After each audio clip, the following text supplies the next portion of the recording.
Test, test. There we go.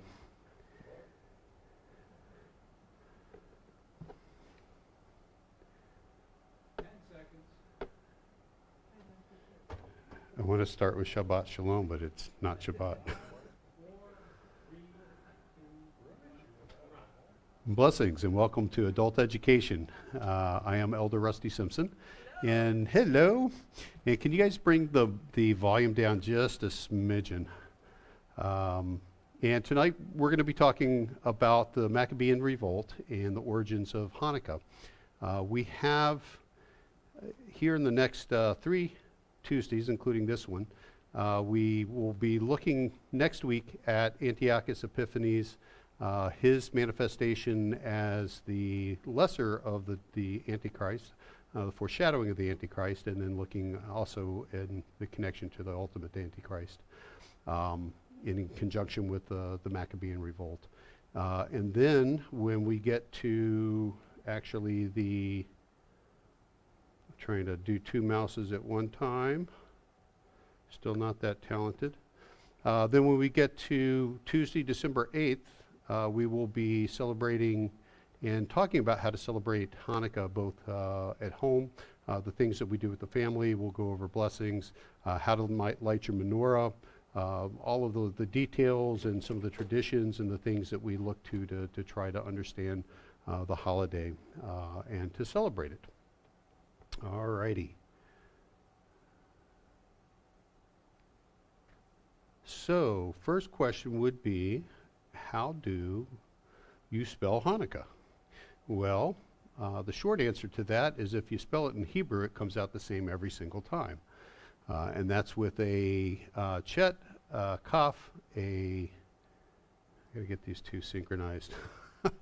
a chet, a nun, a kaf, and a hey.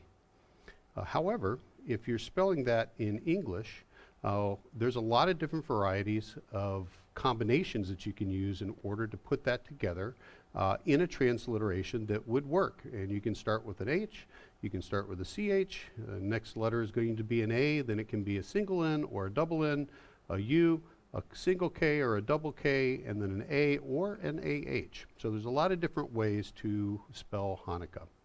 And just remember that if you're wishing people a happy Hanukkah, it would be Hanukkah Samek. Samek means happy.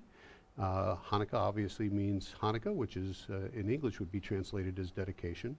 You can say Chag Shemek, Chag being celebration or holiday, so happy holiday. You can do Chag Yom Shemek, which would be happy lights holiday. All righty. And we would hope that you would join us also on the 6th night of Hanukkah on Tuesday, December 15th at 6:30 p.m. We're going to be in the fellowship hall celebrating with our Hanukkahs. We light those up. Normally we do this on the last night of Hanukkah, but in this case we're going to do it on the 15th, which corresponds with Rosh Chodesh for the month of Tevet. And so it's always a blessing. If you have your Hanukkah glasses, if you don't have Hanukkah glasses, I strongly recommend that you get them, because even the Christmas displays then become little stars of David everywhere. And it's just really fun to look at those with that. But we do hope that you'll join us on Tuesday, December 15th. Again, we'll meet at 6:30 for the Hanukkah lighting and for some fellowship before retiring here to the sanctuary, where we'll celebrate Rosh Chodesh for the month of Tevet. All righty. That one there, that one there. So one of the questions that always comes up is, where do I find the book of Maccabees in my Bible? And the short answer to that is that it really depends upon whose Bible you read and when it was published. Okay, and that's kind of a complex answer. The first real big question that we have to look at is, what is and should be included as inspired scripture? And so when we look at that concept, what we see is that we have scriptures that we consider inspired by God, and those are considered and named canonical. And then we have other writings that are not deemed to be inspired by God, and those we deem to be non-canonical. However, as we'll see, that varies a bit. So if we start with looking at the Old Testament, it's important to recognize that originally when Moses received the tablets of the Ten Commandments, and when they recorded the initial first five books of the Bible, which we call the Torah or the Pentateuch, those were written in what we would call a Proto-Hebrew or a Paleo-Hebrew. There's a lot of different ways of saying the same thing, but basically it's an early pictograph form of the Hebrew. That is used for quite a while. It still gets used once Israel and Judah separate into the two kingdoms, and in the northern kingdoms, in the area of Samaria, they were still using those sorts of texts. However, eventually it gets pushed to what we would call Hebrew Aramaic. And as we move down further in the timeline, what we see is that once we get to about 550 BC, the original Hebrew variant was extinct. And after that, we have this Aramaic Hebrew version. The only place that it's used besides, or the only place that it's used is within the temple, and it's not used elsewhere. And as we move further down the timeline, what we see is we get to, and it says here 282 BC, that is more the time frame in which the synagogue variant of the Jewish religion is being promulgated. Originally everything was there in Jerusalem, but eventually they disseminated out into the various towns so that each town would have its own synagogue, and people could go on the Sabbath to their synagogue to worship and to study. And so what we see is that as the timeline moves forward, the Septuagint version of Scripture is used within these synagogues, not just in the land of Judah, but elsewhere as well, when we have communities that are part of the diaspora outside of Eretz Israel. We have, of course, 33 AD is the time frame that Christ is crucified, assuming that he's crucified on a Friday. 31 AD would be the time frame if he's crucified on a Wednesday. The Septuagint is really the thing that we need to look at. And I would just point out before we leave this slide that we also have this line of the Masoretic text that is connected to the Aramaic Hebrew. It starts picking up speed in around 160 AD as we have this really dramatic separation between the followers of Yeshua that are both Jews and Gentiles, and particularly in the Eretz Israel, they are predominantly Jewish. However, they are using the Septuagint, and the Jews are now using more of an Hebrew text, and eventually they will codify that Hebrew text and give it vowel points to make sure that the language is not lost into the future. So as we look at this concept of the Septuagint is the translation of what we would consider the Old Testament, the Tanakh, and various Jewish writings, and it occurs over about 114 to 117 years, and it takes them that long to do the full completion. And we know the end date to that. We're not exactly sure of the beginning date of it. We have it pinned down to within 3 years, but it starts somewhere between 249 and 246 BC. It was initiated under Ptolemy II Philadelphus, and the story goes that there were 70 scribes that were brought over out of Jerusalem, and that they were put into 70 separate rooms, and the king goes in and he speaks to each of them individually, so none of them know why they're there, and to each of them he basically asks them to write for me the Torah of Moshe, your teacher. and that each of them did that, and at the completion of 70 days, they had 70 identical copies of Scripture, of the first 5 books of the Bible. Right, so not the complete, but that was the initiation of it. We do have the letter of Atreus, which gives us a little bit more details and says that is 6 scribes from each of the 12 tribes, and so 72.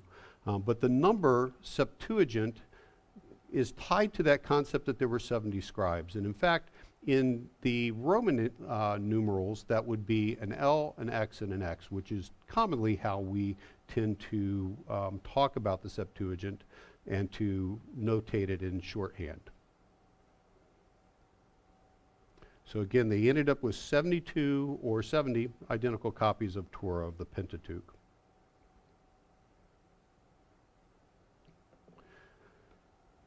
Now remember, the slide before this had talked about 282 BC. Well, we have a pretty good indication of when it was that Ptolemy II Philadelphus, and we know is the one that initiated this process. He dies before it's completed, and so I would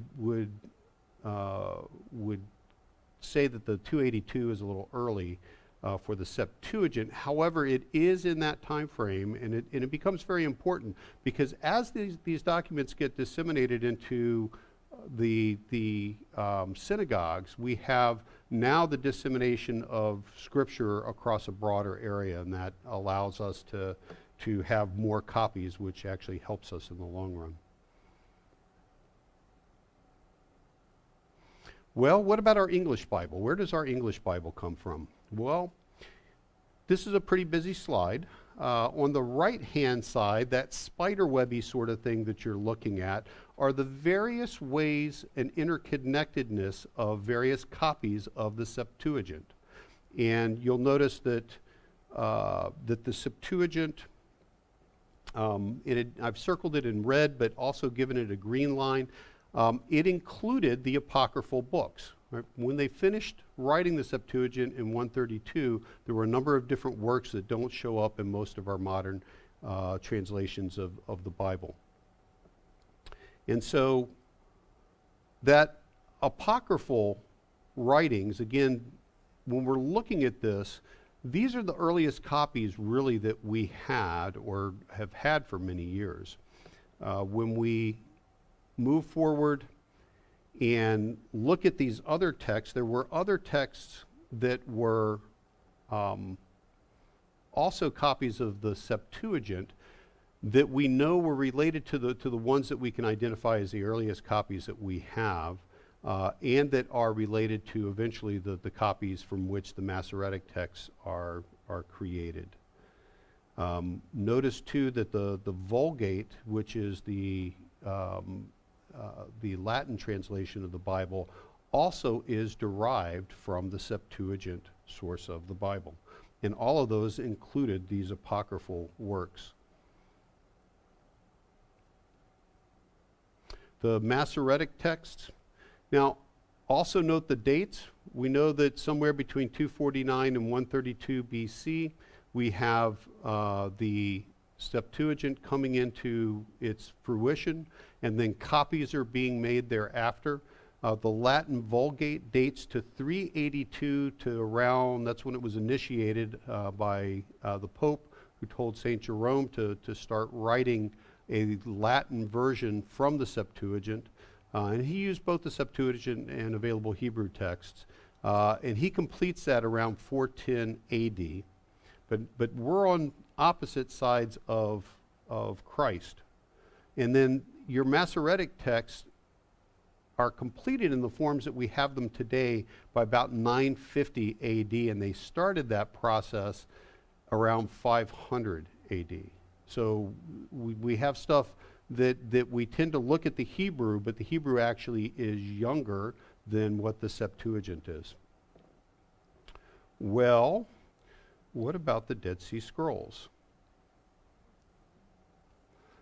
With the acquisition of the Dead Sea Scrolls, there was a lot of interest because people, in the form of scholars, who had made assumptions as to what books were actually written when, thought that they would have the smoking gun to show that things such as the book of Daniel's was much, much later than what it was. But in fact, they did find copies. But we do have a number of apocryphal books that are found in these Assyrian scrolls. That includes Sirach, Tobit, the letter of Jeremiah, Enoch, Jubilees, Psalm 151 A and B, which generally today gets pushed together to make one psalm. But all of these were found within the Dead Sea Scrolls, in addition to all the other books that we standardly see in the Bible, with the exception of the book of Ruth, which they did not find, interestingly enough, but which nobody contests that it should be in there. Remember that the Assyrians set up in Qumran specifically because they disagreed with who was in charge of the temple in Jerusalem. And so they're a separate center of Judaism that gets killed off by the Romans, much as the Karaite Jews today and the Ethiopic Jews of today are a slightly different sect than our typical standard Jewish Orthodox folks. Alrighty. I would point out that these apocryphal books were included in all of the copies of the Bible right up until 1885. And in 1885, the British Bible Society stopped printing the apocryphal works. And the reason that they cited for that was because of printing costs. 10 years later, the American Bible Society did the same. And pretty much all of your copies of modern scriptures, unless you are buying a copy of the Bible that specifically includes apocryphal works, they aren't going to have it unless you're buying a Catholic Bible, in which they are still considered part of the canon. Okay, well, that tells us about the English Bible. What about all the non-English Bibles? Well, every other variant of the Bible that we have all go back to the Septuagint, including the Masoretic text. The Masoretic text also includes some older Hebrew texts, but for the most part it was translated and corrected, as they felt that they should in places, from the Septuagint version. And that includes the Greek, the Coptic, the Ethiopic, the Armenian, Georgian, Slavonic, and parts of the Aramaic Bible. All right, well, that just brings up the question, well, why isn't it part of the Jewish canon? Right, it's a very natural question. It is not included in the Tanakh, but it has, and it was included in the Septuagint. All right, and again, just remember that this whole dispersal in the land of Israel and across the diaspora of synagogues begins at about 282 BC, predating the writing of the Septuagint. But by the time it gets really fully functional, the Septuagint is the primary source. And they had their ancient version of the Septuagint, which is what we believe, but nobody knows definitively for sure. Okay, well, let's look at the timeline on this, because the timeline really truly does become important. And you may think we're kind of dancing around some trivial issues, but these things are important. If, for instance, the first Maccabees takes us all the way up to like 134 BC, and the Septuagint is completed at 132 BC, that's 2 years. That's not very much time. Does that mean that it's not necessarily inspired? You're going to have to make a better case for that when the timeline is that close and it hasn't been around that long. So how do these go together? Well, you have 3rd Maccabees, which actually predates the time frame of the Maccabean revolt, and it dates to the middle portion of the timeline of the writing of the Septuagint, and it has to do with Egypt. We also have the first and second Maccabees, and those two date to right around 160 and also down to about 134 BC.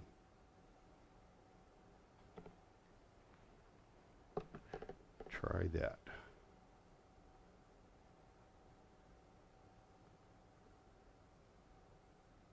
And then there's a fourth Maccabees.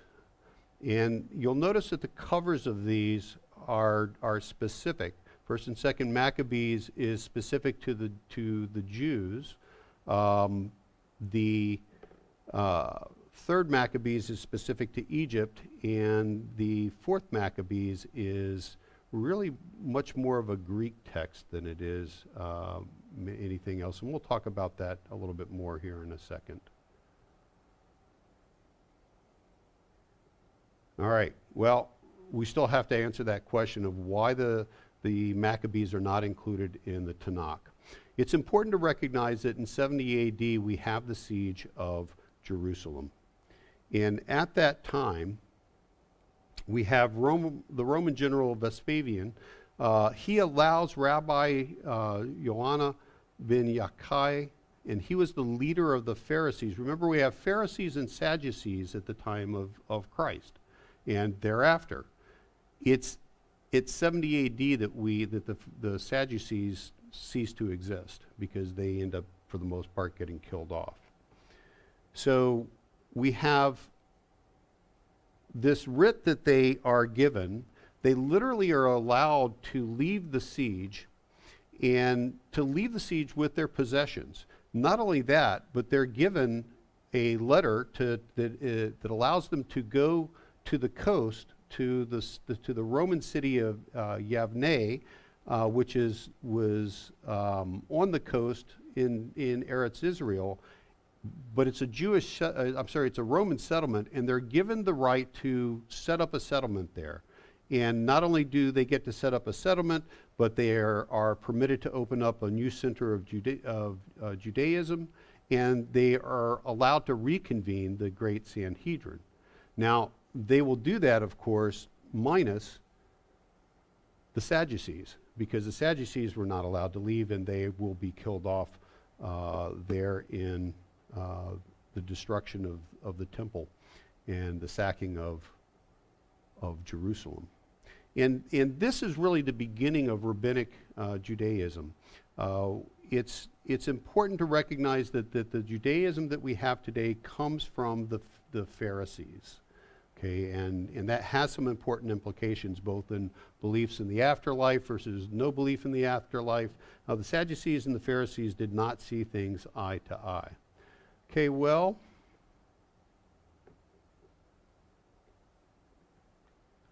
see if my clicker's still clicking. There we go. So, 20 years after the destruction of Jerusalem, there's a council that's convened in Jamnia, and that was in 90 AD, and it was convened by Yochanan ben Zakkai and others, and it was at that time that they formalized what would be included in the Tanakh. And the question becomes, why did they not include the Maccabees? There are no notes that tell us, what they discussed or why they included or excluded various works, but there have been theories that have been made, and one of those is that only Hebrew texts were included, but the book of Daniel was not in Hebrew, it was in Greek, and so that one would negate that complaint. We also have the idea that they had inherited a pre-existing list of recognized canon, but nobody has really, though that has been floated as a potential cause, nobody has been able to show that anything of that nature exists, or that have they been able to look at the text in that area and say, well, look, we've got 20 cities, all 20 of these have these identical books, so therefore they must have had some sort of codification. Those texts just don't exist. They've been lost to time, unfortunately.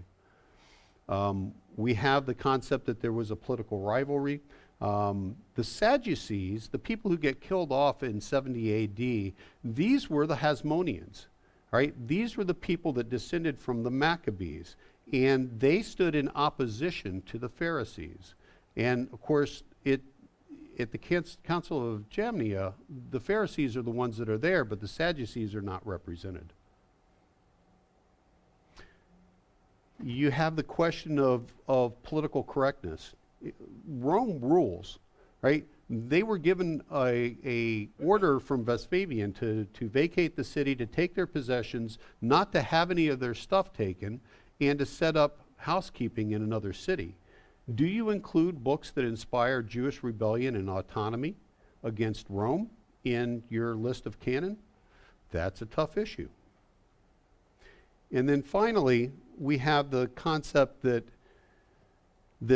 the emergent apostolic church was using the Septuagint. And certainly after 132 AD with the Bar Kokhba revolt, we end up having a great deal of animosity that had been building and really reaches ahead. And so there was a great push not to use the same text that the emergent apostolic churches were using. So, and this is my guess. It is just my best way of looking at what I think are probably the reasons, and I do think it is likely to be a combination of the political rivalry, political correctness, and the fact that the emergent church was using the Septuagint, and so they were wanting to get away from that.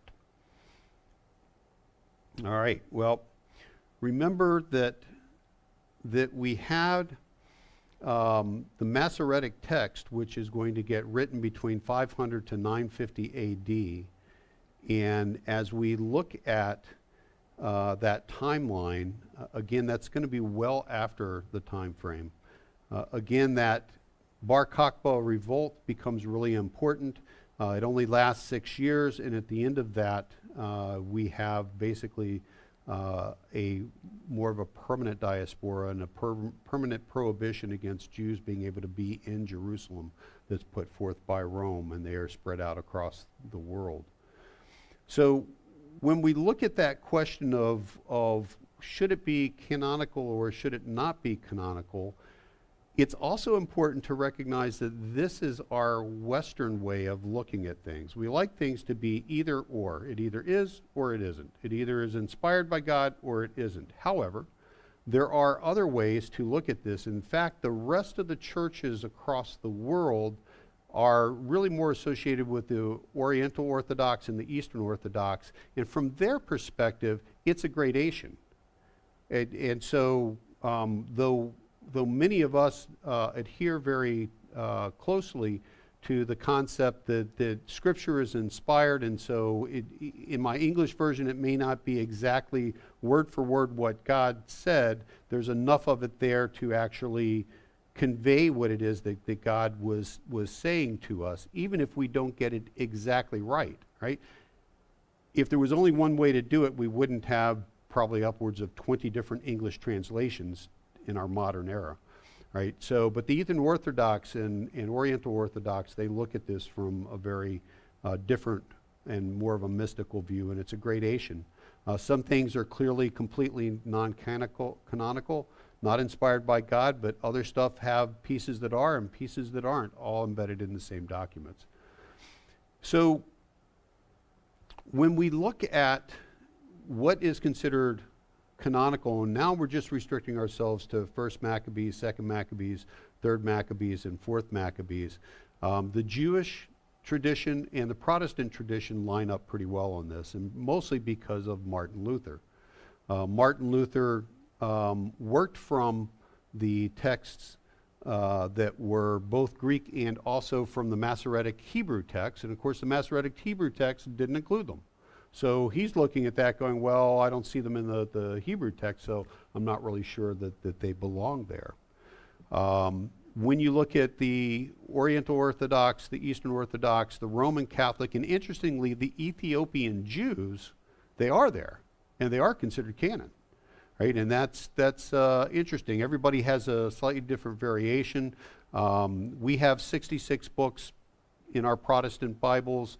The Roman Catholics have 73. And I'm probably going to get these numbers wrong, but I think it's the Oriental and Eastern Orthodox have approximately 78. And if I remember correctly, it's the Ethiopic that have the most at 79. They include Jubilees, which nobody else does. All right. So the question becomes, well, what difference does that make? So when we look at what we have in the form of Hebrew quotes, we have 33 Hebrew quotes that can be directly identified in our New Testament that came from the Hebrew. We have 340 Old Testament quotes that come specifically from the Septuagint. Remember, we've talked about some of those recently in Isaiah chapter 6, and the difference in the Hebrew gave us a lot more information than what actually the Septuagint did.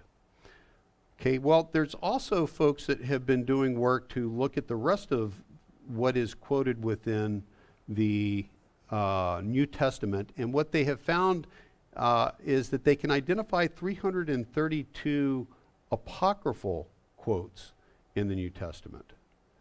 Okay, well, if we put that into one page and look at it, what we're saying is that from the Old Testament and the apocryphal works, what goes into the Septuagint proper, you have 340 quotes from the Tanakh. You have 332 quotes from what are generally considered apocryphal works, and pseudepigraphical. We won't go into that, but you can just think of those. Those are literary ways of dicing the hair, but it's still the same hair. And what we see is that all told, there are 672 quotes that come directly from the Septuagint in the New Testament, which would speak that the Septuagint was being used by both our Lord and also by the apostles. So that would suggest that all of these may be canonical, but again, it varies from group. You have some groups that say, well, some of these are, some of them aren't. We think some of these are really useful and helpful texts, but really they're not necessary for salvation. That's another way of dicing the apple, or we may find something in them that we find objectionable, and we'll talk about that in a moment. Again, Old Testament, New Testament, Jews and Protestants agree on the Old Testament, and of course the Jews don't really agree with us too much on the New Testament. All right. So Martin Luther is this guy who seems to have really the push to pull these apocryphal books that had been in use for quite the time frame. Almost 1,500 or 1,700 years, maybe, or 1,600 years. All right, and that picture wasn't supposed to move. So he does have objections to some of the things that occur in 2nd Maccabees. And these are things that the Catholic Church has pulled that they hold to, things like intercessions of the saints, why the Catholics pray to the saints, and that can be tied back to 2nd Maccabees chapter 15, verses 12 to 16. And here, this is a vision that Judas Maccabee has. And what he saw was this: Onias, who had been high priest, a noble and good man, and he's dead at this point. Onias has been assassinated, of modest bearing and gentle manner, one who spoke fittingly and had been trained from childhood in all that belongs to excellence, was praying with outstretched hands for the whole body of the Jews. Then likewise a man appeared, distinguished by his gray hair and dignity, and of marvelous majestic authority. And Onias spoke, saying, "This is a man who loves the brethren and prays much for the people and the holy city, Jeremiah, the prophet of God." Jeremiah stretched out his right hand and gave to Judas a golden sword, and as he gave it, he addressed him thus: Take this holy sword, a gift from God, with which you will strike down your adversaries. Now, you can make all kinds of debates as to whether seeing something in a vision then means that you should be praying to these people. I would disagree with that, but that is the origin and the basis for the Catholic Church for why they do that. He also objected to prayers for the dead and a sin offering for the dead that shows up in 2 Maccabees chapter 12, verses 38 to 34. Then Judas assembled his army and went to the city of Adullam. As the seventh day was coming on, they purified themselves according to the customs and kept the Sabbath there. On the next day, as had now become necessary, Judas and his men went to take up the bodies of the fallen and to bring them back to lie with their kindred in the sepulchres of their ancestors. Then, under the tunic of each one of the dead, they found sacred tokens of idols of Jamnia. Same Jamnia, by the way, that is on the coast that was the Council of Jamnia was convened at Yarnay. Which the law forbids the Jews to wear. And it became clear to all that this was the reason that these men had fallen. So they all blessed the ways of the Lord, the righteous judge who reveals the things that are hidden, and they turned to supplication, praying that the sins that had been committed might be wholly blotted out. The noble Judas exhorted the people to keep themselves free from sin, for they had seen with their own eyes what had happened as a result of the sin of those who had fallen. He also took up a collection, man by man, to the amount of 2,000 drachmas of silver, and sent it to Jerusalem to provide for a sin offering. In doing this, he acted very well and honorably, taking account of the resurrection. For if he were not expecting that those who had fallen would rise again, it would have been superfluous and foolish to pray for the dead. But if he was looking to the splendid rewards that is laid up for those who fall asleep in godliness, it was a holy and pious thought. Therefore he made atonement for the dead, so that they might be delivered from their sin.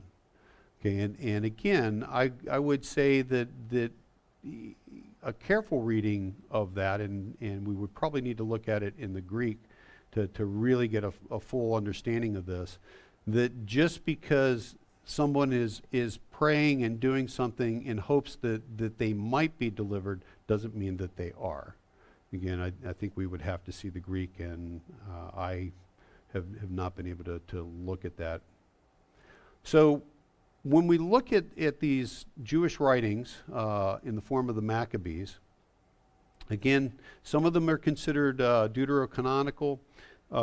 We have additionally some that are considered non-canon. That varies from group to group according to the Eastern Oriental and Western views. And it turns out there was actually a fifth Maccabees. We know this because Origen speaks about it, but he didn't tell us what was in it, and nobody's ever seen a copy of it, so it remains a mystery as to what was in that fifth Maccabees and what it related to. When we look at the Protestant view, and this would also be the Jewish view, these are not considered canon and not considered inspired.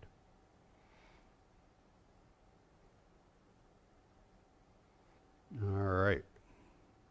My button doesn't seem to be working all the time. Here we go. So again, just to remind everybody of the timeline of this real quickly, we have the third Maccabees has to do with Egypt. That's about 20 years before the Maccabean revolt.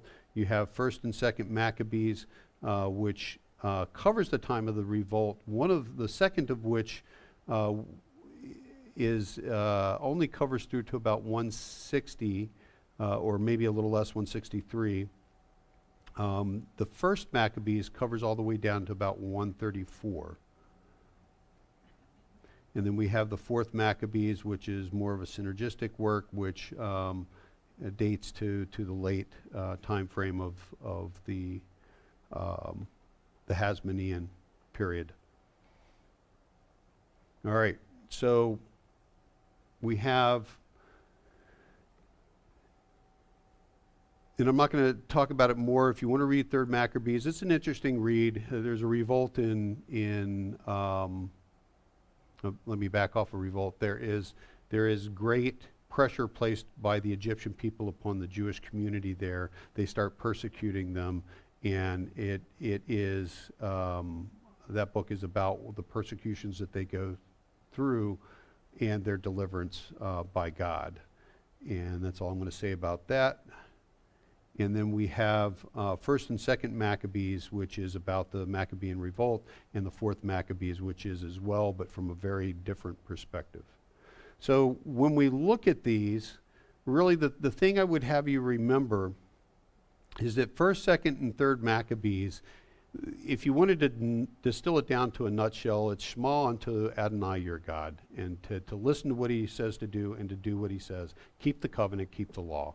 And if you don't do that, things are not going to go well, and you're still required to keep the law, but God will intercede for you.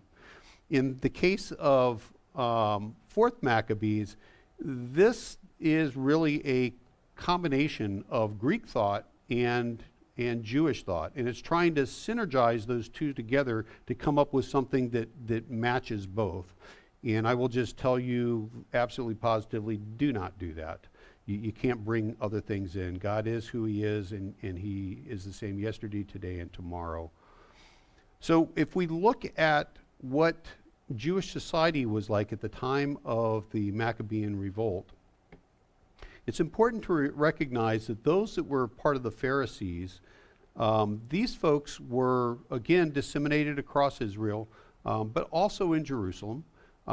They were generally lower class and or rural people, and they were pious people. They kept the covenant, they kept the law, and it was the Pharisees that were really the people with whom they dealt within the synagogue structure. When we look at the cities, we find another set of people that are upper class, and these folks embrace Greek and Hellenism, and these are the Hellenizers. And from their perspective, they truly don't want to keep the covenant of God and don't have any interest in letting anybody else keep the covenant of God, even though they're Jewish. And if we put this into the parlance of Joshua chapter 15, where everybody knows the statement, as for me and my family, we will serve the Lord, right? But the other part of that is, if it is evil in your eyes to serve the Lord, then don't do it and go serve these other gods. And that's what they truly are interested in doing. It's important to recognize, didn't keep up there with these. So let me get you guys up to speed. So it's important to tie this together to something we talked about when we went through the Gospel of John. The very beginning of the Gospel of John says, in the beginning was the Word. And that's how we translate it in the English. The word in the Greek was logos. And the logos was with God, and the logos was God. He was in the beginning with God. All things were made through him, and without him was not anything made that was made. In him was life, and the life was the light of men, and the light shines in the darkness, and the darkness has not overcome it. Okay. Well, that concept of logos that John was embedding at the very beginning of his gospel was because he was going to try to do two things. At the same time, you had Philo, who was Philo of Alexandria, who was a Jew, who was attempting to synergize Greek thought and Jewish thought, and to take the two of them and to create something that could move forward together. And so John is countering that, but at the same time, he's got a gospel that reaches out to the Gentiles, that has to speak to the Gentiles in a way that they understand. And it turns out that the concept of logos was both a theological and a philosophical term. You have this time frame from Zeno down through Epicurus, and a long set of history that includes Socrates and Plato and Aristotle and many other philosophical thinkers, in which this concept of logos has become embedded within the Greek culture.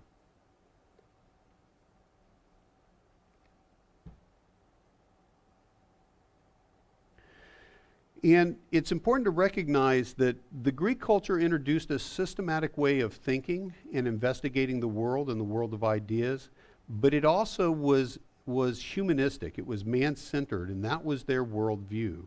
It had glimpses of God, but it suppressed the knowledge of God to maintain that humanistic worldview. Now, if that sounds familiar, that's something we've been talking about when I've had various opportunities to do Shabbat services and also in our Shabbat class. This concept of the worship of self, which is detailed in Proverbs 6, verses 16 to 19.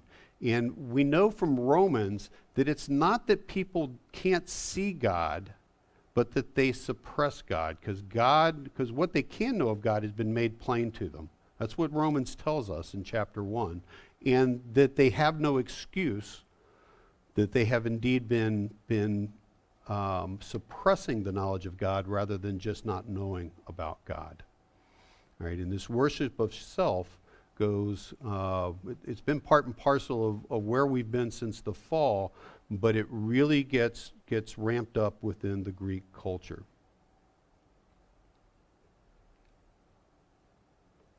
All right, so you have 200 plus years through Epicurus of this concept of the logos, and recognize by the time we get to the Gospel of John, you've got 500 plus years, and in fact, these same sorts of concepts occur today as well. And now we're looking at in excess of 2,500 years that we have been dealing with these concepts. So let's look at this a little bit more closely and see just exactly what it was that these people that were wanting to walk the way of God and to keep the covenant, what they were being confronted with.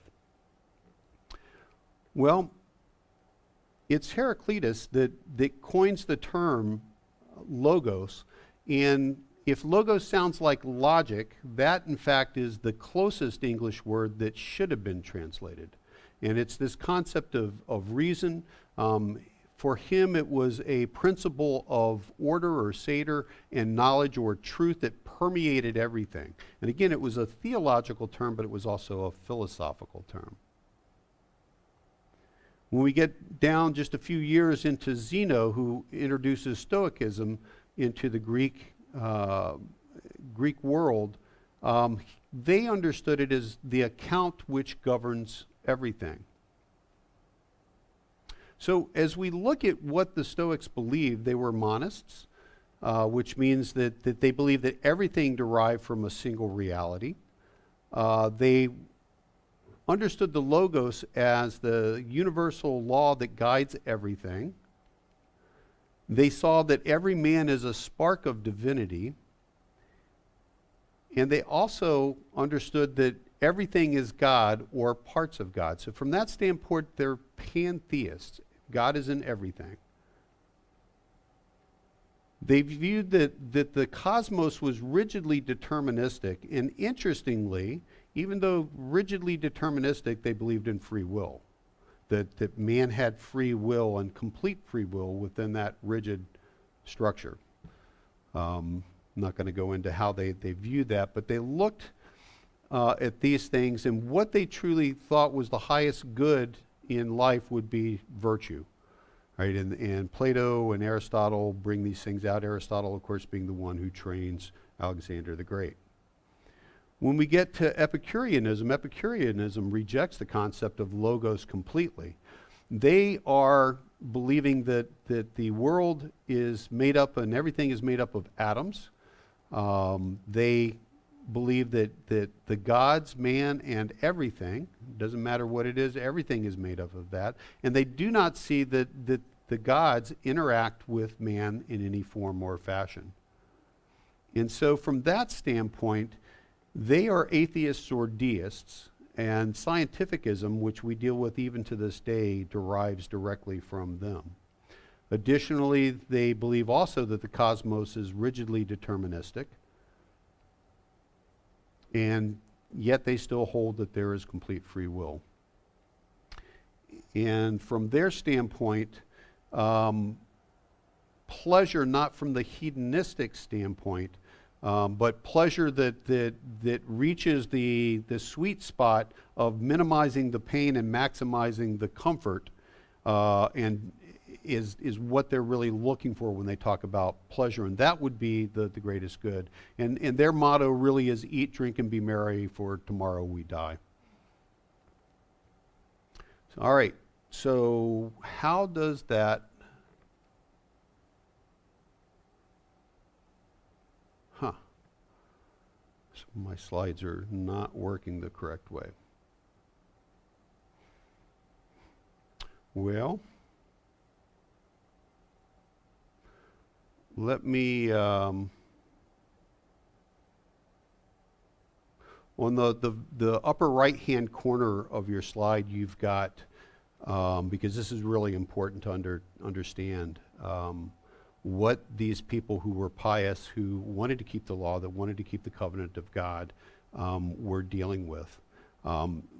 Embedded within the Greek culture was a decrease in the importance of family and an increase in the importance of belonging to the group, belonging to the city. And in fact, there was this desire for beauty and desire for youth, and the children that would reach puberty were selected by men and women outside of the family to take those people under their belt, to use them sexually, and to teach them the ropes of how to get along in society. Pedastry is the technical term for that, but this was one of the primary underpinnings both of the Greek society and eventually also of the Roman society. And so you had, and of course it's men with men and women with women. They take the human form up to as being the highest thing, and so when they compete against one another as a humanistic sort of thing, and they do that naked. They do their games that way, so that again, that the human body form is one of those things that they seek to have everybody enjoy. The families, the women were there for childbirth. They had their female variants of older women with whom they had relations, and they also had they usually retained and maintained those relationships throughout their lives. And so those weren't things that just happened during adolescence and then went away, but then they continued the cycle down. As they got older, they started selecting children who were just coming out of puberty to take under their belt. And there was this mixing that occurred within society that just like today, somebody from 100 years ago might be hoping that their son or daughter marries into a good family that can further their political career or further their business career or something of that nature. That's what was occurring with these sorts of relationships as well. In addition, you had the raising of self and philosophy and science and things of that nature to a place to which man was the peak of everything that was really being sought after. And again, if you have gods that don't participate with you in any form or fashion, then it's you. You're the highest part of society. So that's what those pictures are kind of depicting, and they would have been in the previous slide, and I apologize that they didn't get in with the appropriate titles. And so recognize that humanism really is what these other people in the cities were seeking to do. They wanted to be Greeks. They wanted to be citizens of the Greeks. They wanted to do the things of the Greeks, dress like the Greeks, undress like the Greeks, participate in the games, participate in the Greek society that required them to participate in pedastry, and these relationships that clearly the Jewish society said was a no-go. And so what we have from the perspective of people who keep the law, the highest thing that there is not people, it's shmawing unto the voice of Adonai your God, right? And in addition to that, they have constraints on them. They have been given moedim, they have been given appointments that they have to keep with God. God himself has given them to them. In addition, they have been given other restrictions that God has placed upon them to separate them out from the world. What they can eat, what they can wear, how they can manage their flocks. All of these things are prescribed in order to facilitate a concept of faith in God.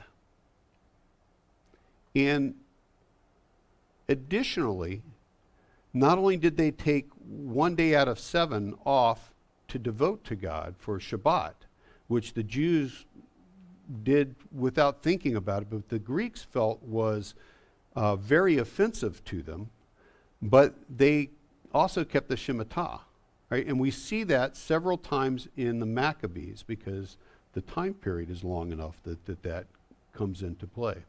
And of course, that is the year-long Shabbat for the land. So again, placing your faith in God and not in men. And this is a dramatic difference between the two of them. 2 Timothy chapter 3, verses 1 to 5 says, "But mark this, that in the last days there will come times of difficulty, for people will be lovers of self, lovers of money, proud, arrogant, abusive, disobedient to their parents, ungrateful, unholy, heartless, unappeasable, slanderous, without self-control, brutal, not loving good, treacherous, reckless, swollen with conceit, lovers of pleasure rather than lovers of God, having the appearance of godliness, but denying its power. Have nothing to do with these people." And that's a combination of the ESV and the NIV. I pulled little pieces from both of those.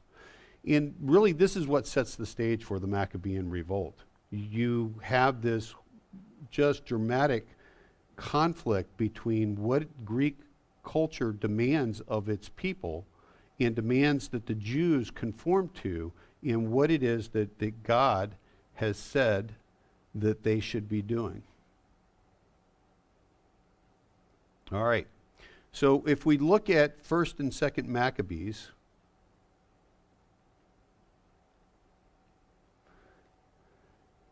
recognize that originally both 1st Maccabees was written in Hebrew and 2nd Maccabees was originally written in Greek. Now all we have now are Greek copies of both.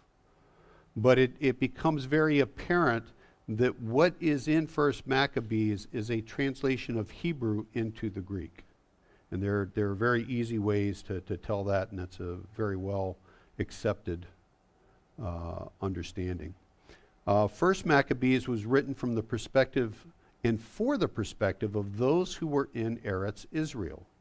And interestingly, you have that 2nd Maccabees was written for those of the perspective of the diaspora, right? And you have very different experiences between these two groups of people. And we'll talk about that a little bit more. This is a synopsis from Hebrew University professional Daniel Swartz. It is Swartz, not Suarez. What's on the screen at the bottom is both the YouTube URL as well as the title as they have it for that. And it does not include the T in his name. So both of these use biblically styled language. 1st Maccabees is really more of a historical focus. And 2nd Maccabees is focused more on the covenant, keeping the covenant, the miracles, and the martyrdoms that occur. 1st Maccabees is an explanation for why and how the Hasmoneans came to rule. And 2nd Maccabees is a story from the perspective of the city of Jerusalem, right? Remember, the people out in the diaspora, they're in city-states, and that's their experience. They live within this Greek culture, and so they would experience life from that perspective. And so it has that twist on it.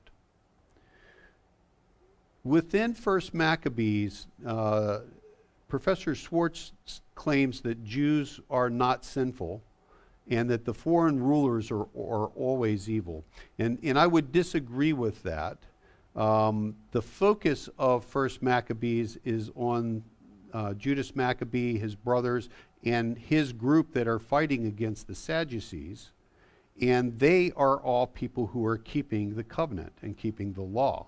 But it talks repeatedly throughout about the renegades and others that are Jews that are derogatorily described who do not keep the covenant. So I would say that it's not true that they do not list the Jews as sinful. It does look from a perspective of the Jews looking out at how the rulers are evil. In the case of the second Maccabees, you have a little bit of a different understanding. Here, it actually promulgates the concept that the Jews are sinful, and the fact that they're being punished is because they have been sinful, and they're being punished by God because their brethren have broken the covenant. Now that's a little bit tough, because the people who are getting punished are the people who are keeping the covenant. And yet, they're the ones that are undergoing the punishment from God, and they will then atone through their martyrdom, and eventually God will say, okay, now I'm going to help out. The rulers are mentioned as occasionally sinful and are really depicted in a much better light than what they are in First Maccabees. All right, so a little bit of historical background. This is a mosaic of Alexander the Great. We will talk about him and about the book of Daniel and Revelation next Tuesday. So I'm not going to go into details here, but it's important to recognize that there is this event that occurs when Alexander the Great is taking cities and conquering the world. And he writes to the Jews who have said that they are going to align themselves due to a prior commitment, really a prior treaty that they had, and they are aligning themselves with his enemies, with the king of Persia. And he writes to them and says, okay, you need to switch sides, and they write him back politely and said, sorry, we can't. We've entered into this agreement and we can't go back on it. Well, Alexander the Great is enraged, and he literally is bent on killing all the inhabitants of Jerusalem. And he's ticked. He finishes up the 2 sieges that he's been working on. He then moves to Jerusalem. And as he approaches Jerusalem, and he's out with his 4 generals in the front of his army, as he's approaching Jerusalem, the gates are open, and here comes the high priest and the priests dressed in white, and they're walking out in a celebratory fashion. Well, God had told the high priest to do this. Alexander the Great stops, gets off his horse, walks up to the high priest, and bows down. This is a guy who didn't bow to anybody, right? Because in a dream when he was in Macedonia and he was thinking about how he might conquer the Persians, in a vision he saw this high priest in this garb with these priests behind him, and the voice of someone who he didn't know who it was, but who told him to go ahead and that the world would be given to him, that he would conquer all these places. And so, though he was bent on destroying the city and killing everybody and taking everything that they had, he actually ends up aligning himself with the Jews. The Jews give him troops that become his inner guard. And there's this very close relationship. He's paying for sacrifices to be done, as do most of the Seleucid rulers straight through until Antiochus Epiphanes. Okay, and it's because of what occurs here. Now, this was all supposed to be conjecture, but here recently, though they have stories from Josephus and from other places detailing this as having happened, people said, oh, that didn't really happen. But they just unearthed near the Sea of Galilee, near Capernaum, a little bit to the west, a synagogue in an outlying village that has as part of its floor this mosaic that includes these Greek soldiers and this Greek emperor and these battle elephants and the Jews coming out to meet him. Right, now this dates to 500 AD approximately. All right, so if we were to look at what was going on in the time frame, you have Alexander the Great that conquers the known world. The Romans are beginning to become somebody to reckon with, but they really haven't gained the power that they eventually will have. You have the Carthaginians, who are directly across from Italy, and these two groups really are vying to control the seaways and to control the bread that comes out of Egypt, because Egypt is the breadbasket to the known world at that point.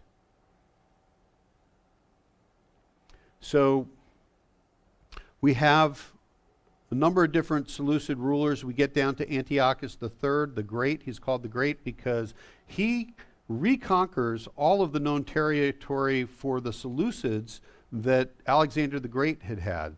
Now, there was still territory that Lysimachus had and Cassandra had and Ptolemy had, but everybody wants to be like Alexander the Great, and so he wants to conquer all of these territories and become like Alexander the Great, the ruler of the world.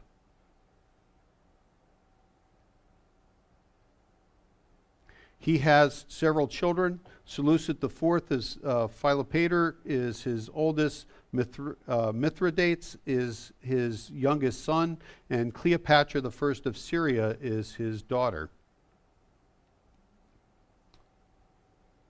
And he ends up conquering more territory, pushing into the Sinai Peninsula. And it's at about this time that Egypt makes a pact with Rome. Well, being a wily old guy, Antiochus III has his daughter marry the new king in Egypt, Ptolemy V, with the idea that he would be able to then be able to control his daughter and to take these territories by marriage rather than by fighting. However, his daughter has a different view on that and doesn't want to participate in that. So he starts moving against the kingdoms to the east. And that sets the stage for a battle. At this point, everybody's falling to him. And so he has no qualms. He figures once he conquers these areas, then he'll go down and conquer Egypt.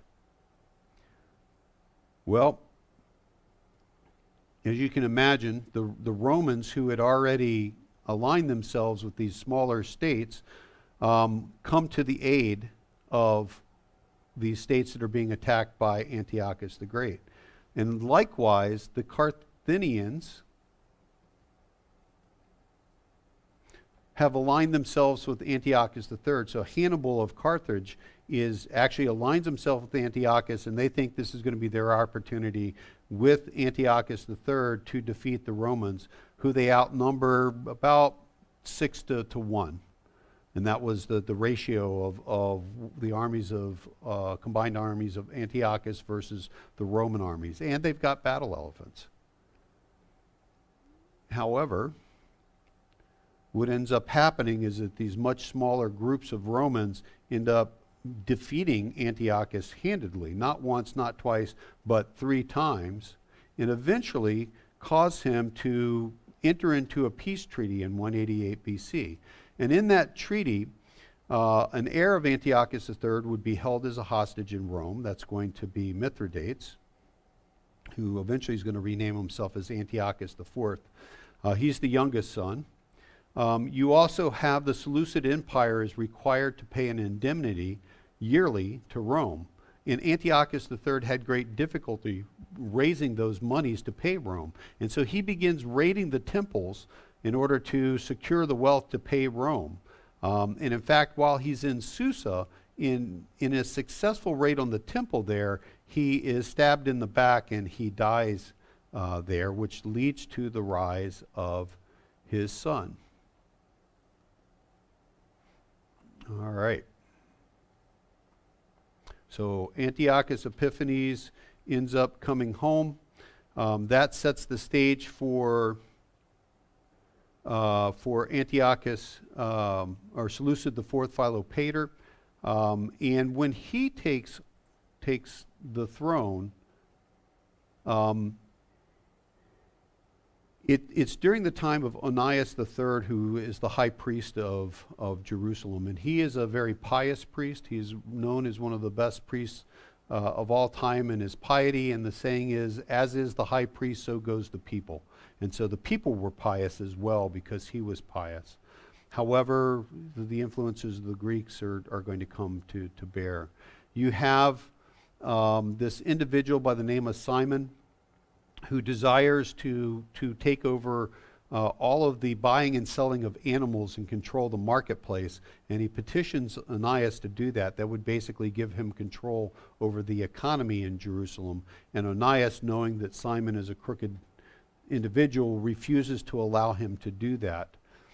And so Onias goes to Seleucid IV and tells him that, you know what, they got a boatload of money in the temple that is just there. And they did have some money there that they paid for the widows and the orphans, and they had money that they were holding for Tobit, but they didn't have all this wealth that Simon was telling them that they had. And so Simon convinces the king to send one of his generals by the name of Heliodorus down to Jerusalem to inspect the city. Now remember, at this point, the Seleucid kings are paying for a lot of the sacrifices that are occurring. They're giving a stipend based on what had occurred with Alexander the Great. And the restrictions on the Jews are minimal. They get to do things that other cities don't get to do because of that relationship that had born out of Alexander the Great. So Heliodorus comes and eventually coughs up to Onias that, well, you know what, we're going to have to take the treasury. And this sends the whole city into an uproar. For time, I'm just going to kind of summarize this. So basically, the city and the people are in distress. Everybody's in mourning. They got sackcloth. They're putting on ash. The high priest and the priests are in the streets prostrate. And everybody is just pleading for these people not to go into the temple, which Gentiles could not and should not be doing, and to take the treasury that had been entrusted to them. And Heliodorus says, well, those are my instructions from the king, so that's what I'm doing. And so he enters into the temple, and when he does, out of nowhere appears these two men on horses and two other men, and the horse rears up. It's a battle horse, and it starts pummeling Heliodorus with its hooves. And the men are on either side of Heliodorus, and they're just beating him to the point to where he collapses, is unable to speak, and is near death. And then these guys disappear just into thin air. And it was understood that God himself had intervened with the angels to prevent Heliodorus from taking the proceeds out of the temple.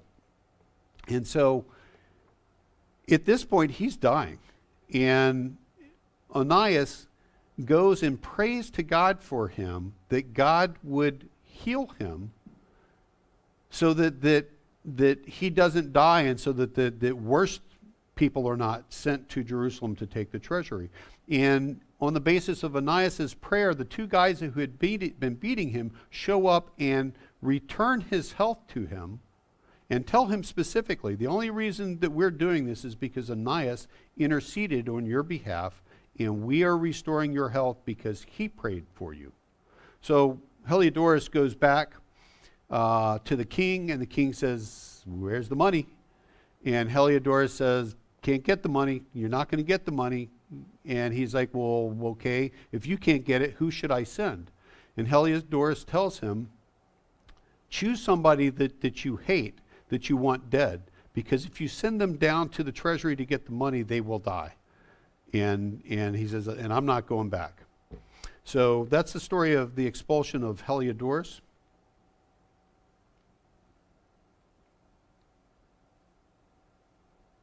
And again, that happens during the Seleucid IV Philopator's reign. All right. So he gets killed off by three guesses, Heliodorus, who tries to assume the throne, but Antiochus comes back to take care of his brother's young son, and now, of course, Antiochus sees an opportunity to kill off his brother's son and assume the throne himself. And so he does. And so he moves into retake the area of Judea and to also take Egypt. And he goes into that area. He's met, but basically is not prevented from doing the things that he needed to do. He establishes a puppet king in Egypt, and it's one of two brothers. The other brother was at Alexandria, which he didn't take, and the two of them are co-reigning over Egypt.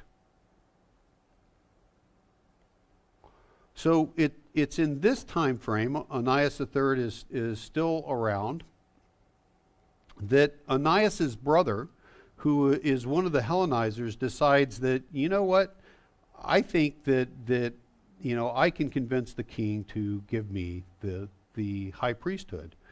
And so he tells Antiochus Epiphanes that he's going to pay him money in the future for getting the high priesthood today. And Antiochus says, okay, nobody's been able to get the money out of there, fine, you go ahead and we'll let you pay on it over time. And so the high priesthood is conveyed by Antiochus to Jason, and Onias is stripped of it.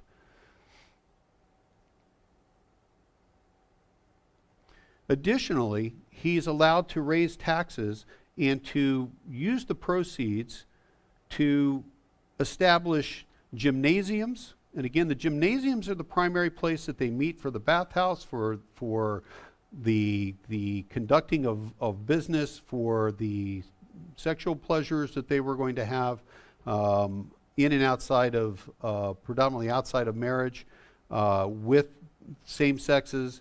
It's where the games would be done, but also to allow people to pay Jason for the right to become citizens of Greece, citizens of the city of Antioch, not citizens of Jerusalem, but citizens of Antioch, and thereby become full Greek citizens who have much more rights than those that were not citizens.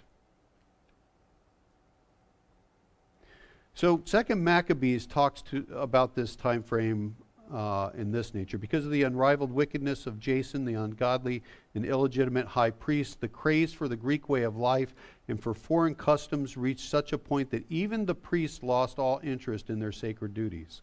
They lost interest in the temple services and neglected the sacrifices. Just as soon as the signal was given, they would rush off to take part in the games that were forbidden by our law.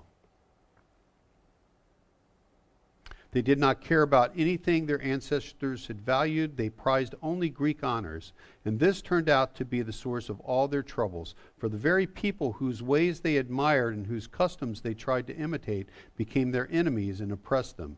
It is a serious thing to disregard God's laws, as you will see from the following events. Okay. People adult males were actually undergoing surgical procedures to reestablish their circumcision, to reestablish their foreskin. I mean, that's how far this had gone afield. We have in the time frame the quadrennial games at Tyre. You have just absolutely more buying and selling of the high priesthoods. Antiochus Epiphanes was in attendance.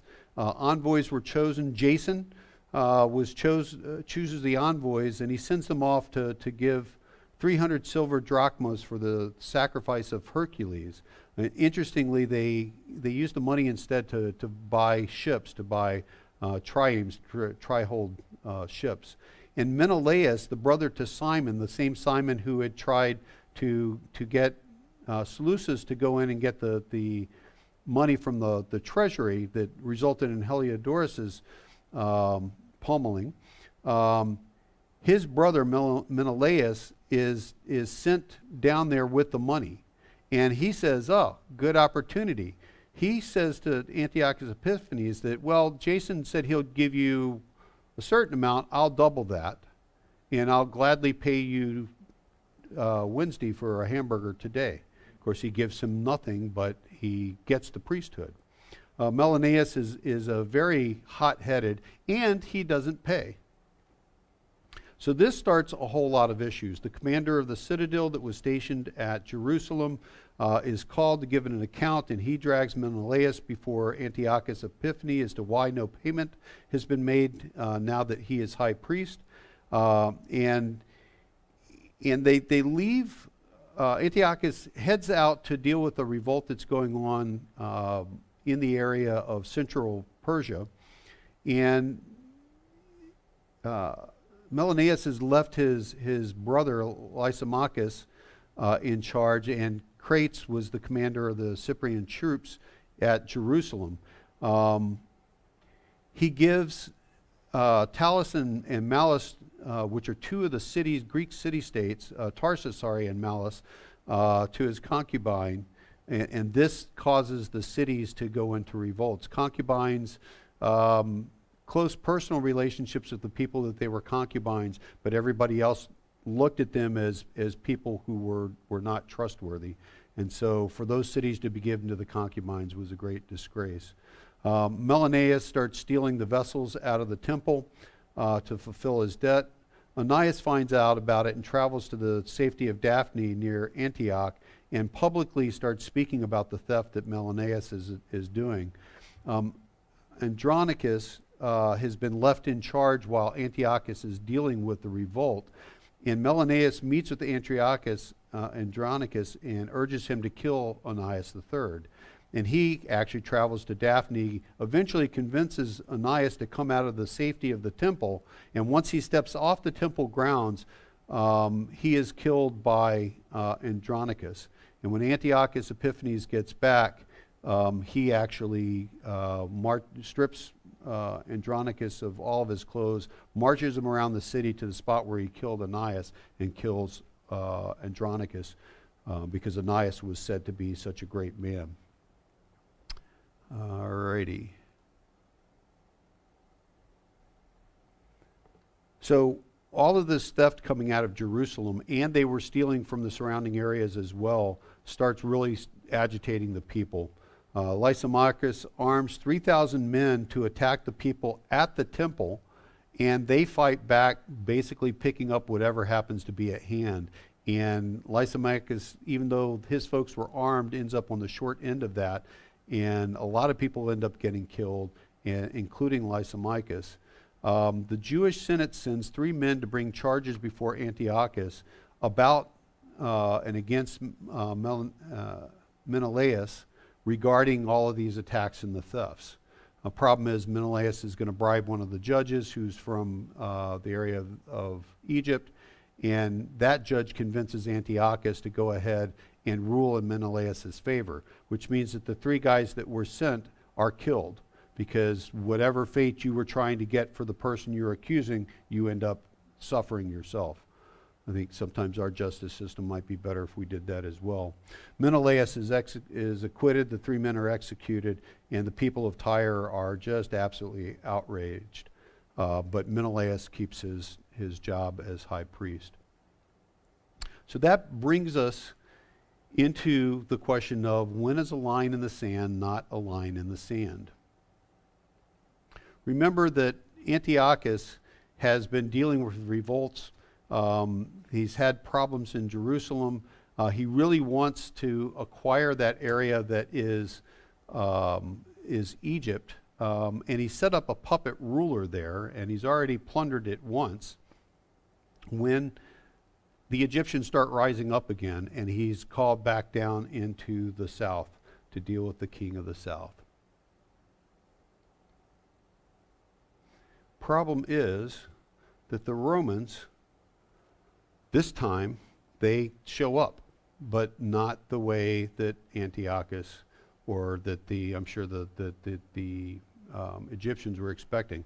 By the time the Roman delegation gets there, they literally have only Alexandria that is left. The entirety of the rest of Egypt has been conquered. It has been plundered again.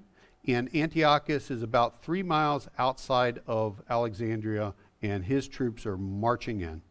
And as they're doing that, along comes this elderly man who's walking about 20 yards in front of 12 guys holding fascias with axes. The fascias are bundles of sticks that have been wrapped together. When they have an axe head in them, they represent power.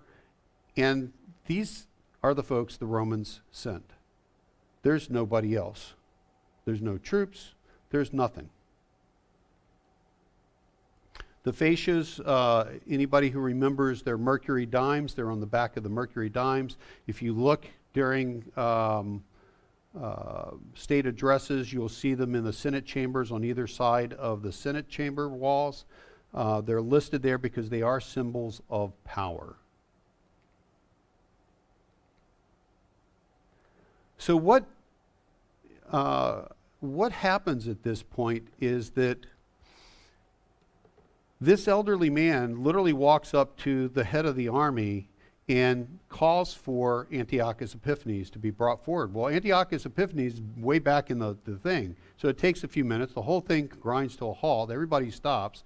And eventually Antiochus comes forward, and this elderly diplomat starts talking to Antiochus and basically says, you need to turn around, go home, and forever say that you will never re-enter Egypt or plunder it or do anything against it.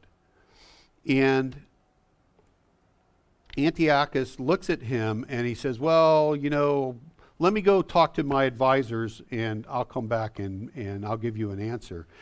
And at that point, this elderly diplomat he drives his stick into the ground and he walks around Antiochus and draws a circle. And when he gets back to where he started, he looks at Antiochus and he says, I will have your answer before you step out of this circle. And if you step out of the circle, we will be at war. Now, the 12 guys who came with the fascias and no arms, there were 12 legions extant in the Roman world at that time. And so each one of those represented the full might that Rome was willing to bring forward. So Antiochus is really in a tiff. He's not a happy camper at this point. While he's down there, rumors circulate that he's been killed, and Jerusalem goes up in an uproar. And it was at that time that for 40 days, the inhabitants of Jerusalem, according to 2 Maccabees, are seeing this dramatic battle play out in the skies above them. Horses going back and forth, armies being drawn up and charging at each other and fighting each other. And this goes on day after day for 40 days. And people are like, what does it mean? You know, what's going on? Well, at the same time, you have Jason, who says, you know, this is probably a good time to see if I can't get the high priesthood back, because Antiochus Epiphanes is dead.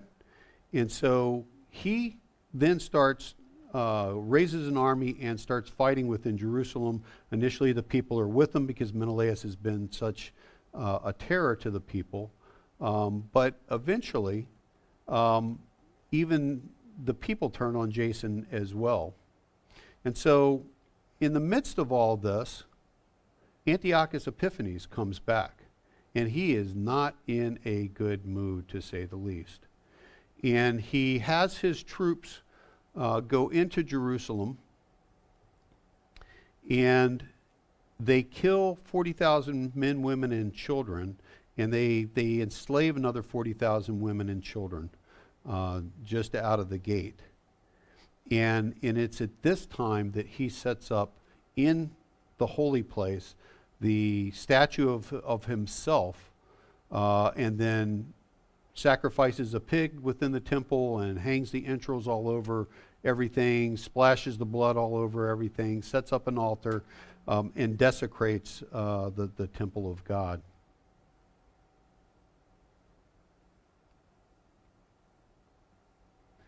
And it's also at this time that he says, you know what, I'm just tired of dealing with all these Jews, and we're not going to allow the Jewish religion to continue in any form or fashion.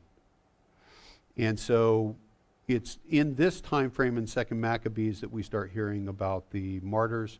And it's also in this time frame that Mattathias and his family, the 7 children that he has, including Judas Maccabees, leave Jerusalem to head to Moda'in. And that's what Moda'in looks like today. This is where you can find it on the map. We have the martyrdom of Eleazar, which very much mirrors the death of Socrates in Greek writing. 2 Maccabees tells us that people are being martyred for a reason.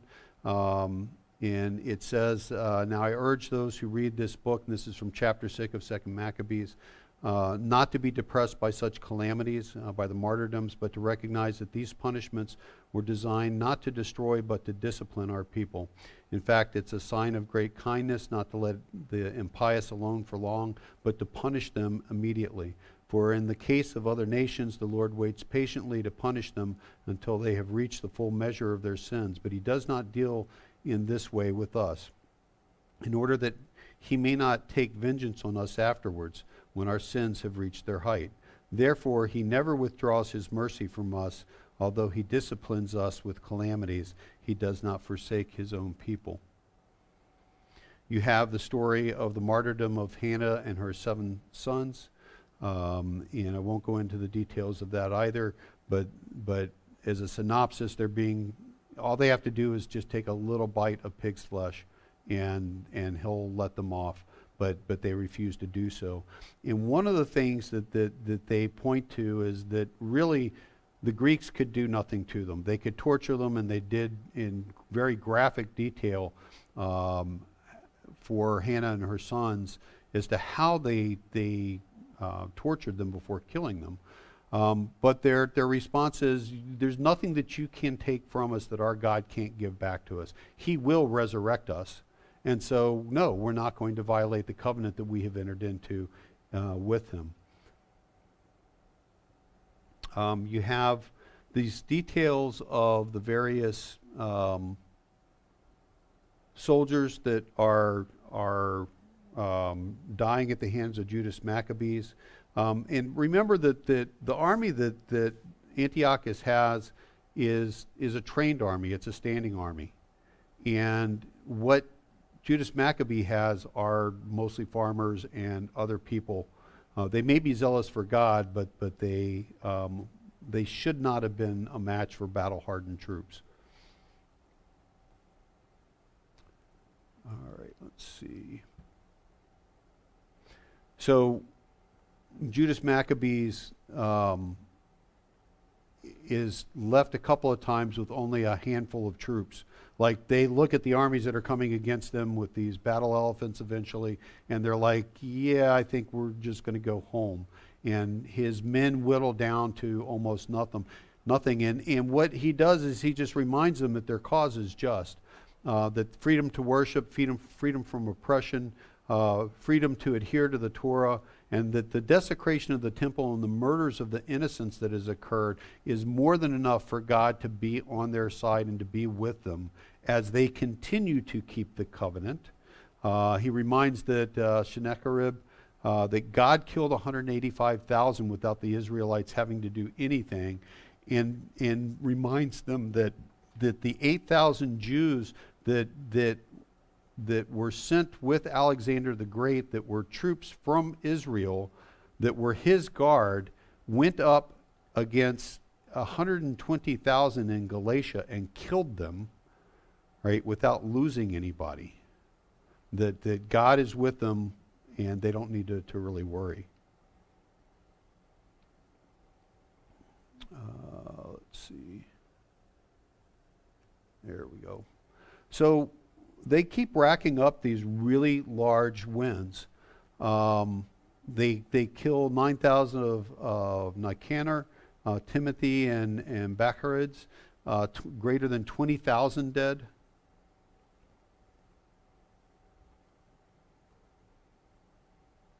Eventually, Judas Maccabee does die, but again, they're racking up these tens of thousands dead. They're going up against larger and larger armies with more and more cavalry, and then with battle elephants. And it's just amazing how God continues to deliver. Once Antiochus Epiphanes has died, his son Antiochus Eupator steps in and continues the battle.